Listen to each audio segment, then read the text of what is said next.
नमस्कार. आज आपण एका अशा कायद्याबद्दल बोलणार आहोत जो खरंच भारतीय राजकारणाचा चेहरा-मोहरा बदलून टाकू शकतो. हो, आपण बोलतोय नारी शक्ती वंदन अधिनियमाबद्दल. एक असा कायदा जो आपल्या लोकशाहीमध्ये महिलांच्या प्रतिनिधित्वाला एका नव्या उंचीवर घेऊन जाणार आहे. तर पुढच्या काही मिनिटांत आपण काय काय समजून घेणार आहोत पाहूया. हा कायदा इतका ऐतिहासिक का मानला जातोय? यातल्या नेमक्या तरतुदी काय आहेत? तो लागू कधी आणि कसा होणार आहे? इथपर्यंतचा त्याचा प्रवास कसा होता? आणि सगळ्यात महत्त्वाचं, याचा आपल्यावर, आपल्या लोकशाहीवर काय परिणाम होईल? चला तर मग सुरुवात करूया. तर आपला पहिला मुद्दा, हा कायदा ऐतिहासिक का आहे? ह्याचं साधं सरळ उत्तर असं आहे की राजकारणात महिला आणि पुरुष यांच्यात असलेली एक खूप मोठी दरी कमी करण्याच्या दिशेने हे एक खूप मोठं पाऊल आहे. म्हणजे आपल्या विधानसभा आणि लोकसभेत महिलांची संख्या जी कमी आहे ती समस्या सोडवणं हा यामागचा मुख्य हेतू आहे. सध्याची परिस्थिती बघितली तर आपल्या लोकसभेत महिला खासदारांचं प्रमाण जेमतेम 15% आहे. फक्त 15%. आता ह्या कायद्यामुळे काय होणार? तर हे प्रमाण थेट 33% पोचणार आहे, म्हणजे जवळजवळ दुप्पट. हा आकडाच या कायद्याचं महत्त्व सांगण्यासाठी पुरेसा आहे, नाही का? ठीक आहे, कायदा खूप महत्वाचा आहे तर कळलं. पण या कायद्यात नेमकं आहे तरी काय? चला जरा खोलात जाऊन ह्याच्या तरतुदी आणि नियम समजून घेऊया. ह्या संपूर्ण कायद्यामधला एक आकडा जर लक्षात ठेवायचा असेल तर तो आहे 33%. हो, 33%. म्हणजेच लोकसभा आणि सगळ्या राज्यांच्या विधानसभांमध्ये 1/3 जागा ह्या आता फक्त महिलांसाठी राखीव असणार आहेत.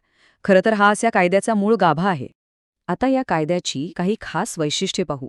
हे आरक्षण लोकसभा आणि सगळ्या राज्यांच्या विधानसभा, अगदी दिल्ली विधानसभेसकट लागू होईल. पण एक गोष्ट लक्षात ठेवली पाहिजे की हे राज्यसभा किंवा विधान परिषदेसाठी लागू नाही.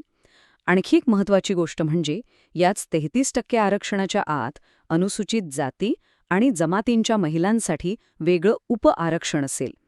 हे आरक्षण सुरुवातीला 15 वर्षांसाठी असणार आहे आणि प्रत्येक निवडणुकीनंतर राखीव जागा बदलल्या जातील, म्हणजे त्या रोटेट होतील. आणि आता येतो सगळ्यात महत्त्वाचा प्रश्न. या कायद्याची अंमलबजावणी कधी आणि कशी होणार? म्हणजे कायदा पास झाला तर लगेच पुढच्या निवडणुकीपासून आरक्षण लागू होईल का? तर थांबा, गोष्ट तितकी सोपी नाहीये. यासाठी 2 मोठ्या घटनात्मक प्रक्रिया पूर्ण होणं खूप गरजेचं आहे. त्या 2 अटी आहेत. पहिली अट आहे जनगणना. कायदा मंजूर झाल्यानंतर जी पहिली जनगणना होईल ती पूर्ण व्हावी लागेल. आणि दुसरी अट आहे मतदारसंघ पुनर्रचना. म्हणजे त्या जनगणनेच्या आकडेवारीनुसार मतदारसंघांच्या सीमा नव्याने आखल्या जातील. आणि हे सगळं झाल्यावरच महिलांसाठीच्या जागा निश्चित होऊन आरक्षण लागू होईल. म्हणजे याचा सरळ अर्थ असा की या कायद्याची अंमलबजावणी तो कधी मंजूर झाला यावर अवलंबून नाहीये, तर भविष्यात होणाऱ्या या 2 मोठ्या गोष्टींवर अवलंबून आहे, जनगणना आणि मतदारसंघ पुनर्रचना. चला आता जरा या कायद्याच्या प्रवासाकडे एक नजर टाकूया. हे विधेयक काही एका रात्रीत आलेलं आणि मंजूर झालेलं नाही. याच्या मागे तब्बल 27 वर्षांचा एक मोठा संघर्ष आणि लांबचा प्रवास आहे. ही गोष्ट सुरू झाली होती 1996 साली. तेव्हा HD देवेगौडा सरकारने हे विधेयक पहिल्यांदा संसदेत मांडलं होतं. त्यानंतर अनेक वर्ष ते रखडलं, त्यावर चर्चा होत राहिली, पण ते मंजूर झालं नाही. आणि अखेर सप्टेंबर 2023 मध्ये संसदेच्या विशेष अधिवेशनात ते मोठ्या बहुमताने पास झालं. राष्ट्रपतींच्या सहीनंतर त्याचा कायद्यात रूपांतर झालं. या कायद्याला आता एक अधिकृत ओळख मिळाली आहे. ती म्हणजे 106वा घटनादुरुस्ती कायदा. घटनादुरुस्ती हा शब्द येथे खूप महत्त्वाचा आहे. याचा अर्थ हा कायदा आता आपल्या भारतीय राज्यघटनेचा, आपल्या संविधानाचा एक अविभाज्य भाग बनला आहे.